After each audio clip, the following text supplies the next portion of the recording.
এই লামুজামির বাচ্চারা, এই লামুজামিরা, এরা মোহাম্মদ শব্দটাকে সহ্যই করতে পারে না। আল্লাহ নামের সাথে মোহাম্মদ শব্দ কি থাকবে? ওরা লা ইলাহা ইল্লাল্লাহু মুহাম্মাদুর রাসূলুল্লাহ বলছে কলেমা শুদ্ধ নয়, এটা নাকি শিরক। ওদের নাক গোপাল ভাঁড়ের মতো এত লম্বা, কথা বুঝতে পারছেন? সবচেয়ে বেশি দুর্গন্ধ ওরাই পায়। খাতামাল্লাহু আলা কুলুবিহিম ওয়া আলা সামইহিম ওয়া আলা আবসারিহিম গিশাওয়া। শুধু আল্লাহ মোহরেই মারেন নাই তাদের এই কলবের মধ্যে, বরং ফাআম্মাল্লাযীনা ফী কুলুবিহিম যায়গুন ফায়াত্তাবিউনা মা তাশাবাহা মিনহু ইবতিগাআল ফিতনা। ওদের কাজ হলো ফিতনা করা, উদ্দেশ্য ফিতনা করা। কারণ কি? তাদের অন্তরগুলো বাঁকা হয়ে গেছে। এই অন্তরগুলো এগুলো কি বাঁকা হয়ে গেছে, যে কারণে তারা এখন বলে কি জানেন? যে মোহাম্মদ শব্দ আবু বকর সিদ্দিকের নামের শুরুতে মোহাম্মদ নাই, ওমরের নামের শুরুতে মোহাম্মদ নাই, আলীর নামের শুরুতে মোহাম্মদ নাই, আর বাংলাদেশের মানুষের নামের শুরুতে মোহাম্মদ আসলো, এটা বেদাত।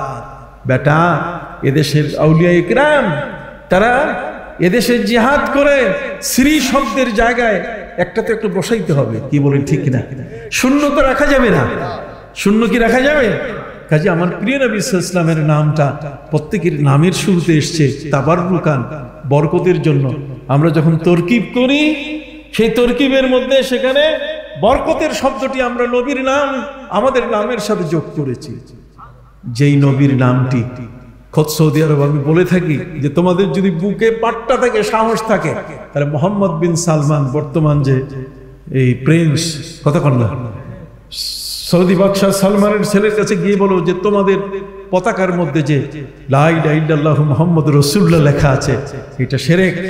তাহলে দেখবা ওর নিচে একটা তলোয়ার আছে, ওই তলোয়ার দিয়ে সোজা করে ফেলবে, কথা বল না, এক সেকেন্ড তোমাকে আর লেট করবে না। আপনি দেখবেন আল্লাহ আপনাদের আমাদের সবার নসিব করুন হজ করার, নবীজি রওজা মুবারকে যাওয়ার জন্য উমরা পালন করে আপনি সেখানে যাবেন। এরা ওখানে যাইতে দেয় না।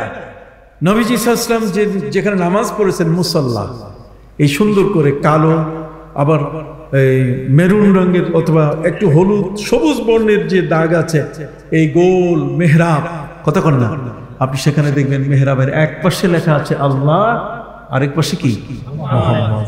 একেবারে মার্বেল পাথর দিয়ে, কি দিয়ে? মার্বেল। এরা এখন ঈদ মোবারক বলা যাবে না বলছে, অথচ সৌদি আরবের ইমামরা কি বলছে? ঈদ মোবারক বলতেছে। এরা কি বেশি আরবির পণ্ডিত হয়ে গেল? ঈদকে মোবারক বলতে চায় না, বরকতময় ঈদ এটা বলতে চায় না, এটা বেদাত। এই সমস্ত ব্যক্তিরা এখন এই হুতুম বেচারা, এরা এখন আমাদের সমাজের মধ্যে ঢুকে পড়েছে। একটা উল্লু একটা সমাজকে নষ্ট করার জন্য, একটা বাগানকে নষ্ট করার জন্য কি যথেষ্ট। কথা কি বুঝতে পারছেন?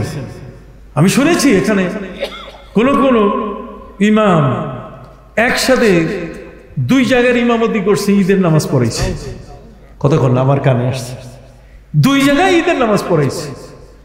আপনি মাসালা খুলে দেখেন, চার মাযহাবের কেউ এটাকে বৈধ বলে নাই, কতক্ষণ না। ইমাম আবু হানিফা, ইমাম মালিক রাহমাতুল্লাহ আলাইহির মতে তো এটা একেবারে হারাম। তার কারণ একবার আপনি যদি ফরজ নামাজ আদায় করেন, তাহলে পরবর্তীতে আপনি ফরজ নামাজের ইমামতি করলে এটা আপনার নফল হয়ে যাবে। তাহলে নফল আদায়কারীর পিছনে ফরজ আদায়কারীর ইক্তেদা জায়েজ নাই। কথা বুঝতে পারছেন? এরা সমাজের মধ্যে আমাদের ঠাঁই নিয়েছে, এদেরকে অবশ্যই আমাদেরকে খুব এদেরকে প্রতিহত করতে হবে, এদেরকে ডেকে আনতে হবে, এদের সমাজে বসাইতে হবে, এটার ফয়সালা চাইতে হবে। কথা বুঝতে পারছেন? এই দুই একজন এটাকে জায়েজ বলছে, এই ফয়সালা নয়। জমহুর কি বলেছে? কথা বল না, নোট অফ ডিসেন্ট এটা নয়, বরং আমাদের জমহুর উলামা ইকরাম, পৃথিবীর সব আলেমরা কি বলছে আমরা এটা মানবো। এক দুইজন প্রত্যেকে কি চিল্লাইছে এটা আমাদের প্রয়োজন নাই।